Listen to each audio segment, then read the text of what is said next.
Building a hand gestured controlled robot is the most frustrating thing I've done in my whole life.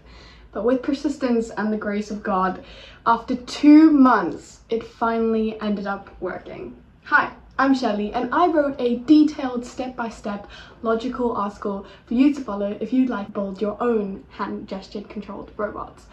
But if you're interested in seeing the chaotic process I followed to build mine, that is definitely not step-by-step or logical, keep watching. Also, subscribe down below for more content like this. So, how does this magical hand-gestured controlled robot actually work? Well, this project is divided into 2 parts. Firstly, we have our transmitter, which is the device on the hand, and secondly, we have our receiver, which is the little robot whizzing about. And the transmitter composes of a sensor that detects the tilting of your hand. It then sends this measurement over via Bluetooth to the receiver, who receives it and then moves in a certain direction based off the measurement, either going forward, backwards, or staying stationary. Now, it sounds pretty simple, right? And essentially it really is. However, going into this project, I don't know what I'm doing at all. Yeah, and that's why I did this, to learn more, so let's get into it. The first stages of this project was really smooth sailing. Assembling the robot, wiring the motors, soldering them. Shout out to Mrs. Funnel for lending me her soldering iron. But we most definitely came across our very first challenge quite quickly. And that was configuring the 2 HC05 Bluetooth modules that would allow Bluetooth communication between the transmission and the receiver.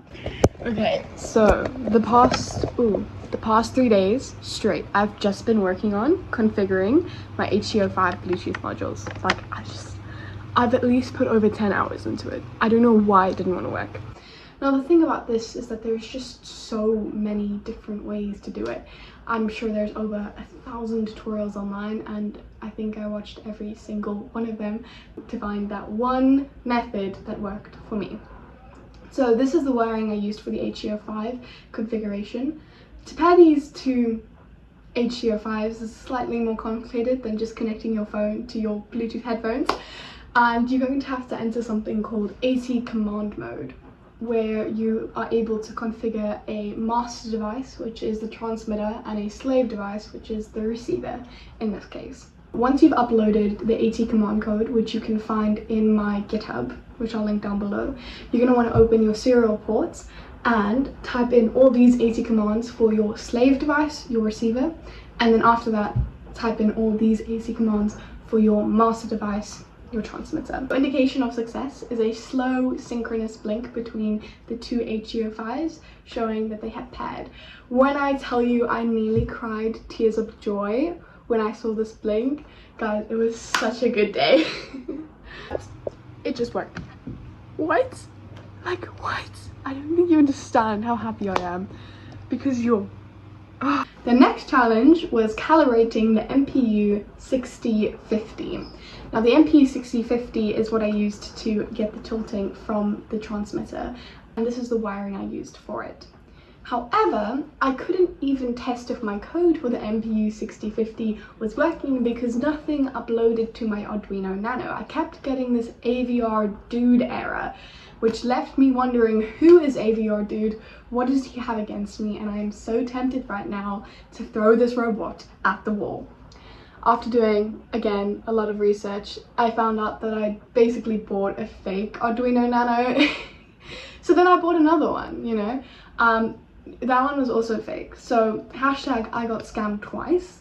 Luckily though, I found this driver that you can download online to interface your computer with your fraudulent Arduinos. It's also in my GitHub titled this, so in case you come across that problem, definitely save you a lot of hours. Now, moving on to the actual MPU 6050. The first step was to solder it, which I am by no means good at. Second step was to code the program to not only read the sensor but also process the information in a useful way. Again, there are thousands of tutorials for this, fairly certain I watched every single one of them. But so when it comes to the MPU 650, which is the accelerometer that I'm using, there's a lot of different ways that people try to get readings from it. And at the moment, the Arduino is not even recognizing it, which is great, honestly. And I think I've downloaded like over 9 different libraries trying different things. I'm about to like download a different one right now. Hopefully this one works. At the end, I just decided to research the libraries and functions associated with the MP6050 and code my own, because nothing would work. And that's how I ended up with this code. What I did was print the pitch and yaw values onto the serial monitor. What you're going to do is move your hand with the transmitter attached, of course, in the intended direction, and then take note down the values displayed during this particular movement. So for example, when I tilted my hand upwards, which is indication of going forward, my pitch value was always less than 2 and my roll value was always above 5. And that wrapped up the calibrating of the MPU6050. But we're not quite done yet. Remember that headache that the HE05s caused me? Well, they caused an even bigger one later on. So, it was all good and well. We had the slow synchronous blink from the HE05s, but they would not send anything to each other. They would not even say hello to each other. Something was getting lost in translation. And once again, I'm faced with the fact that there are so many different tutorials on how to do this, and I'm fairly certain I watched every single one to only code it from scratch, which took a lot of troubleshooting. And it's kind of funny when I look back at the code, because it looks really simple, and it is really simple, but the amount of times and iterations it took me to get to that simple code is kind of just silly at this point. Like, oh. Anyways, once we finally had the HE05s talking to each other, no longer in the silent treatment mode, we were able to upload the final code to the transmitter and the receiver, make a few final tweaks, and there you have it, your hand gesture controlled robot. Thanks for watching. Forwards. Beautiful. Okay, and now backwards. Good. And now stop. And forwards. Okay.